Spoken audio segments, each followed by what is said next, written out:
That can only be what's possible, but what's possible isn't incredible, right? If we can tweak our probabilities, which is what we try to do. We ask for help to do it, and however we think this all works.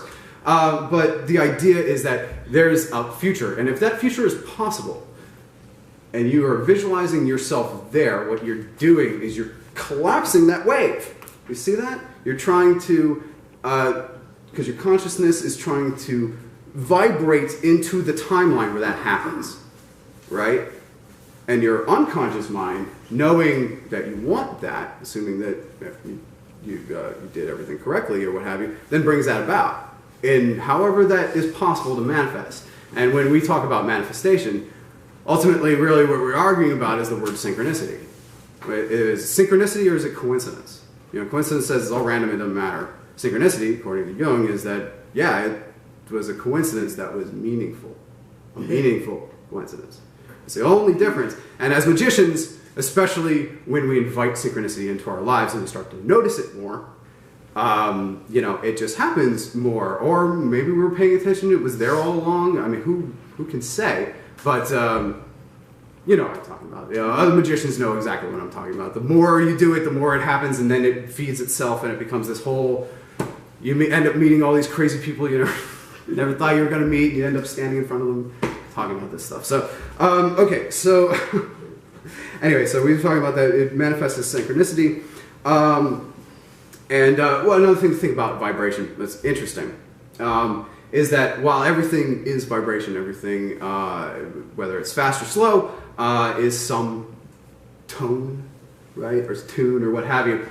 Certain objects are more receptive than others. Like water, for instance, has memory. Heard that, right? Familiar with work of like Dr. Emoto, who he froze the water crystals. He had people meditate, and they froze these water crystals. They froze into these beautiful like arrays where there's love and, you know, faith and all this awesome stuff. And then when it was like angry emotions, it was all cracked and bitter, and it's amazing. It's like our thoughts like influence reality. Water is just one of the most receptive. But wax is another one, which is why we use wax candles and sigils and wax candles, and paper and ink and water, all that stuff. You know, but like the idea that certain things are more like sponges for energy, and they can hold, like crystals are another good one, right? Where they're just designed to do that, designed to hold it, designed to soak it, designed to be charged with it and then release it too, like a candle. Okay, so anyway, that was kind of my recap, and so now we're actually down below the idealized and into the actual.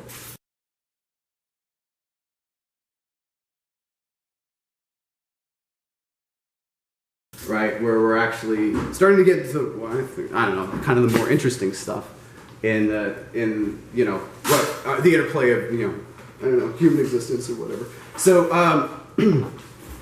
really, to continue the theme of, you know, we can't talk about one without talking about the other. We'll talk about both of these sort of at the same time, because they. So this fourth Sephiroth is called Hesed, and the planet, its color is blue. Its planet is Jupiter. Okay, and it's what it means is mercy. It means mercy, which then big surprise, right? On the other side, number 5, who is Mars, right? Gevora. That's the name of that Sephiroth. And its word is severity, right?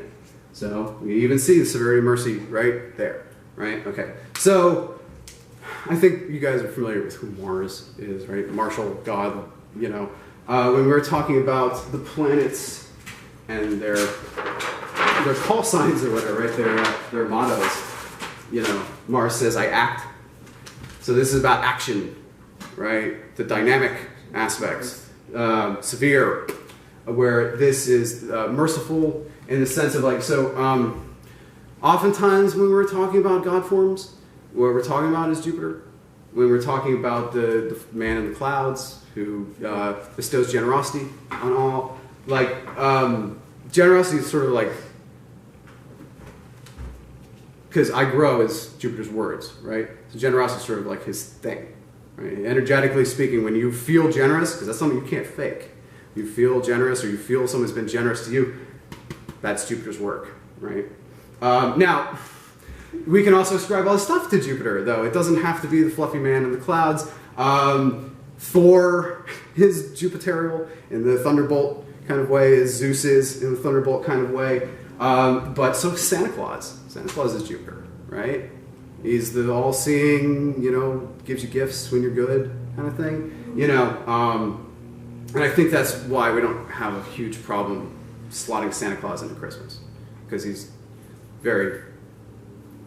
It fits, he fits, right, in that sense. You know, that's a totally pagan thing, right? So, I'm not sure if there's anything more we really need to talk about as far as this stuff, except we're like really, while ideally what we're trying to do is, you know, if we're trying to become one with God, this is the God that we mean when we mean God, the all. But most people, like us, when they are trying to, you know, I think most people are really just trying to get here. When they're trying to get to heaven, I think they're just trying to get here, which is fine, right? That's cool. You know, but what's halfway, right? Like, that's just, you're just not annihilated. You know, or whatever. I don't know. So now we're gonna move on. So we're gonna get to the fourth Hermetic principle, which helps explain all the other Hermetic principles. Because the fourth Hermetic principle is correspondence.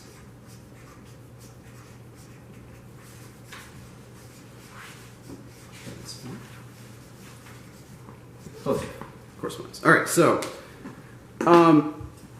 correspondence is all right. So we use the magical axiom. You've probably heard this before: as above, so below; as within, so without. The idea is that the above reflects the below reflects the above. That which you bind on earth, I shall bind in heaven, so on. Right? And the idea is that your internal life reflects your external life. Your external life reflects your internal life, and they're all interplaying at the same time. But when we take control of it, it is we who are taking control of circumstance. At least when we want to.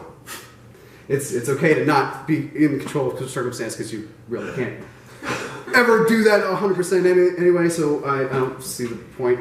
That, I don't know. Anyway.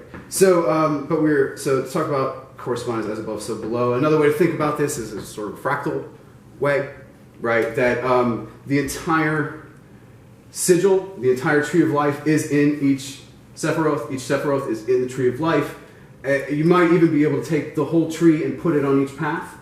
It might be subdivided. It's there's no beginning, no end, right? And I always like to go back to Hinduism to try to like articulate some of these ideas of like, you know, Brahma blinks his eye and an aeon has passed. Don't worry about when it began, you know, or whatever. The idea of we're talking about correspondence. We talk about Indra's web. Familiar with that concept? Indra, her web of jewels, right, of pearls. That is, each pearl is so reflective that each of the other pearls is reflected in that pearl, and then within those reflections, each one is reflected again, and so on. And it doesn't begin, it doesn't end. It's like, so we can think about it as opposed to like having to drill down and nail it. It's like we can fall into the infinity of that. It's like it's all there. Still have the system, you know, but the sum reflects the whole. The whole reflects the sum. That's the correspondence of it, right? Okay. So, and actually, we kind of talk about the holographic universe in that kind of sense of, because with the hologram you take or like DNA or whatever, you take the one piece, but you can make the whole from it. You know, it's all the information is in the one piece. All the information is in the one piece, in the one piece, in the one piece. It's all in there, right? Okay.